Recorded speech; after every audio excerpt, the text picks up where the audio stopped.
வணக்கம், நான் நிரோஷன்.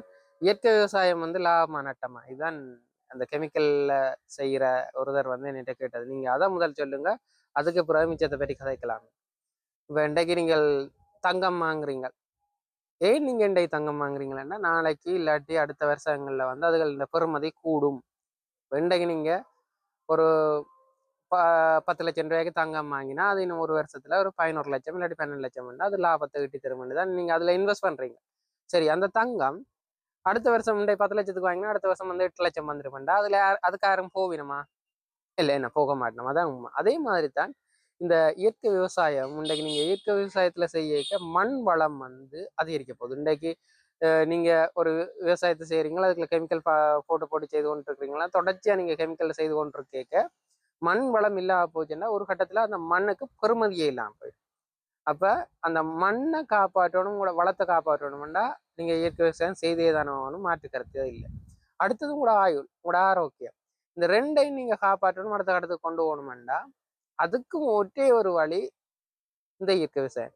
நஞ்சில்லாத உணவுகளை சாப்பிடணும், ஆரோக்கியம் நிறைந்த உணவுகளை சாப்பிடணும்டா, நீங்க ஆரோக்கியமா இருக்கணும்டா இதுதான் வழி, வேற வழியே இல்லைன்னு. நீங்க இதை வேறைய பற்றி யோசிக்கவே இல்லாது. அதுக்கு இதுதான் வழி. இப்ப நஞ்சில்லாத உணவுகளை சாப்பிட்டீங்கன்னா தான் உங்களுக்கு கேன்சர் வராது, டயபெட்டிக் வராது உங்களுக்கு. அது அப்ப நீங்க பெரிய ஒரு தொகையை உங்களோட வருத்தத்துக்கு செலவழிக்க வேணும். உங்களோட உழைச்சி வைக்கிற காசையும் அனுபவிக்க முடியாமலே இருக்கிறதுக்கு காரணம் இந்த இதுகள். மற்றது ஒட்டுமொத்தமா இயற்கை விவசாயம் செலவில்லா விவசாயம்னு சொல்லுவோம். அது உங்கள்கிட்ட இருக்கிற உற்பத்தியையும் உங்களோட மனித, அதாவது உங்கள்கிட்ட என்னென்ன பக்கத்துல எல்லாம் கிடைக்குதோ அதுகளையும், மற்றது உங்களோட உழைப்பையும் பயன்படுத்தாம நான் இயற்கை விவசாயம் செய்யணும். இயற்கை விவசாயம் செய்ய உங்களோட மண் வளமாக போகுது, உங்களோட மனசு நிறைய போகுது, மற்றது உங்களோட ஆரோக்கியம் வலுவடைய போகுது, உங்களோட சுற்றுச்சூழல் வலுவடைய போகுது. அங்க இருக்கிற எல்லாமே இப்ப பொருளாதாரம்னு சொல்லப்படுறது சுற்றுச்சூழலும் முக்கியம். நல்ல காற்று, நல்ல உணவு, நல்ல நீரெல்லாம் வளமாயிக்கும். ஐம்பூதங்களும் காற்று, இளம் நீர், காற்று, ஆகாயம், விசும்புன்னு சொல்லப்படுற இந்த ஐம்பூதங்களும் வளம் பெற்று கொண்டு போவோம். அந்த ஐம்பூதங்கள்ல இந்த உதவியோடு தான் நாங்களே இயங்கி கொண்டிருக்கோம். அதுகள் இல்லையென்றா நாங்க ஒரு கணமும் கூட வாழ இல்லாதப்ப அந்த அவ்வளவும் வேலை பெற்று அது பெருமதி வாய்ந்து கொண்டு போயிருக்க ஒட்டு மொத்தத்துல எல்லாமே லாபகரமாகத்தான் இருக்கான்.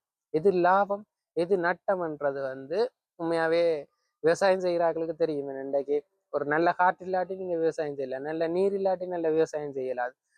நிலம், இப்ப உணவுன்றது நிலத்தோட நீரே. நம்ம அந்த ரெண்டு நீர் நிலமும் சரியா இருந்துச்சுன்னா தான் நீங்க உணவை பற்றி கதைக்கலாம். இப்ப இந்த இயற்கை விவசாயம் என்ற ஒன்றை தவிர நீங்க அடுத்த கட்டத்துக்கு இந்த நிலத்தையோ நீரையோ ஒரு பெறுமதியான பொருளா மற்றவை கொடுக்க இயலாது. அது எல்லாமே பால் அடைஞ்சு போடும். அப்ப நீங்க முதல் வடிவா யோசிக்கணும், எது செய்யணும், எப்படி செய்யணும்.